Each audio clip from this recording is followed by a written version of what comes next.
নিজের ছবি ব্যবহার করে ফেক ফেসবুক আইডি চালানোর অভিযোগ বন্ধুর বিরুদ্ধে। প্রতিবাদ করে বন্ধুর হাতে খুন যুবক, চিকিৎসাধীন অবস্থায় কলকাতায় মৃত্যু।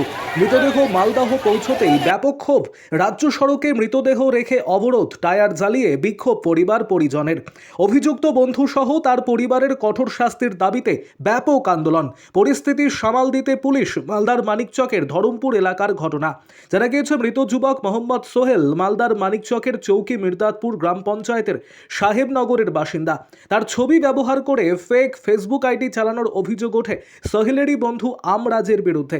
এই বিষয় জানতে পেরে গত রবিবার আমরাজের বাড়িতে গিয়ে তাকে অবিলম্বে ওই ফেসবুক অ্যাকাউন্ট বন্ধের দাবি করে সোহেল। অভিযোগ এ নিয়ে বচসা গন্ডগোল বাঁধে দুজনের মধ্যে। সেই সময় সোহেলকে লাঠিসোঁটা এবং বাস দিয়ে বেধড়ক মারধরের অভিযোগ ওঠে বন্ধু আমরাজ, তার বাবা শেখ ফিজুর এবং পরিবারের লোকজনের বিরুদ্ধে। ঘটনায় গুরুতর জখম সোহেলকে কলকাতার একটি বেসরকারি হাসপাতালে নিয়ে যাওয়া হয়। চিকিৎসাধীন অবস্থায় গত মঙ্গলবার কলকাতায় সোহেলের মৃত্যু হয়। বৃহস্পতিবার মরদেহ গ্রামে পৌঁছতেই পরিবার পরিজন, এলাকার মানুষ ধরমপুর স্ট্যান্ডে মালদহ মানিকচকগামী রাজ্য সড়ক অবরোধ করেন। রাস্তায় মৃতদেহ রেখে টায়ার জ্বালিয়ে চলে তুমুল বিক্ষোভ। খুনের ঘটনায় জড়িত সকলকে গ্রেপ্তার এবং ফাঁসির দাবিতে সরব হন তারা। পরবর্তীতে মানিকচক থানার পুলিশ গিয়ে পরিস্থিতি নিয়ন্ত্রণে আনে। আরও আপডেট থাকতে আমাদের ভিডিও শেয়ার ও ফেসবুক পেজটিকে লাইক করে ফলো করে দিন। ছেলে আমরা সোহেলকে মেরেছে। সোহেল মারা গেছে পরশুদিন 11টার সময়। আমরা চাই খিজুরের ছেলে আমরাজের যেন ফাঁসি হয়। খিজুরের জমি জায়গা বাড়ি খিজু মেরেছে, বেবি মেরেছে, আমরাজ মেরেছে। ওরা তিনজন মেরেছে। দুইজনের গ্রেপ্তার হয়েছে, একজনের গ্রেপ্তার হয়নি। বেবি আর আমরাজের গ্রেপ্তার হয়েছে। খিজুর যেন গ্রেপ্তার চাই, আর খিজুরের ছেলে আমরাজের যেন ফাঁসি চাই। আর খিজুরের জমি জায়গা বাড়ি ঘর যা আছে তা যেন সরকার যেন সিজ করে। কেন মেরেছিল? আমার সাহেল মাধ্যমিক, সাহেল আর আমরা দুইজন মিলে মাধ্যমিক দিয়েছিল।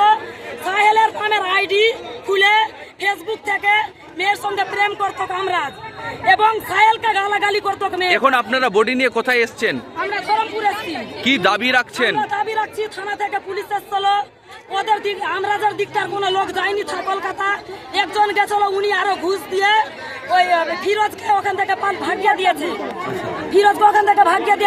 কি দাবি রাখছেন, কি চাইছেন? চাইছি যে যেন ফিরোজের যেন আমরাজের যেন ফাঁসি হয়। আচ্ছা, আর ওর বাড়ি ঘর জমি জায়গা যেন সরকার যেন সিজ করে নেয়। আচ্ছা, এখন আপনারা অবরোধ কখন তুলবেন? কি ভাবছেন, কেন অবরোধ করলেন? এই অবরোধ কেন করেছেন? এখনো আমরা কোনো উল্লেখ পাচ্ছি না। মাটি হয়ে গেল তো সবাই চলে যাবে আপনা আপনা বাড়ি।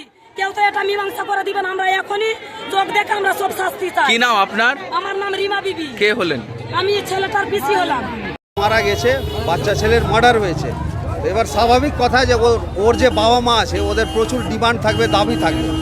তো ওদের যেগুলো জাস্টিফাইড ডিমান্ড থাকবে, আমরা আশ্বস্ত করেছি যে সেইগুলো আমরা পূরণ করার চেষ্টা করব প্রশাসনের মাধ্যমে। ওদের দাবি আছে যে যারা জড়িত আছে এই কেসে ওদেরকে ফাঁসি দিতে হবে। ওইটা মানে চার্জশিটটা যেন ভালো হয়, এটা তো কোর্ট ডিসাইড করবে যে ফাঁসি হবে না কি হবে। তো চার্জশিটটা যেন ভালো হয়, এটা আমরা প্রশাসনের কাছে দাবি রেখেছি। প্লাস মাটি হয়ে যাওয়ার পরে প্রশাসন ওর পরিবারের কিছু লোককে নিয়ে বসে আলোচনার মাধ্যমে যেটা ভালো হয় সেটাই করবো। থাকবো আমরা এটা এনশিওর করব যেন ও যে মারা গেছে ও কিনা উপযুক্ত, মানে যারা মেরেছে তাদের যেন উপযুক্ত শাস্তি হয়, এটার ব্যবস্থা আমরা প্রশাসনের কাছে জোরদার দাবি রাখবো। 3 জনের বিরুদ্ধে এফআইআর আছে, মানে বাবা, মা আর ছেলে। তো মা আর ছেলে অ্যারেস্ট হয়ে গেছে, বাবা পালিয়ে গেছে। তো আমরা পুলিশের উপরে প্রেশার করছি যে তাড়াতাড়ি যেন বাবাটাকেও অ্যারেস্ট করা হয়।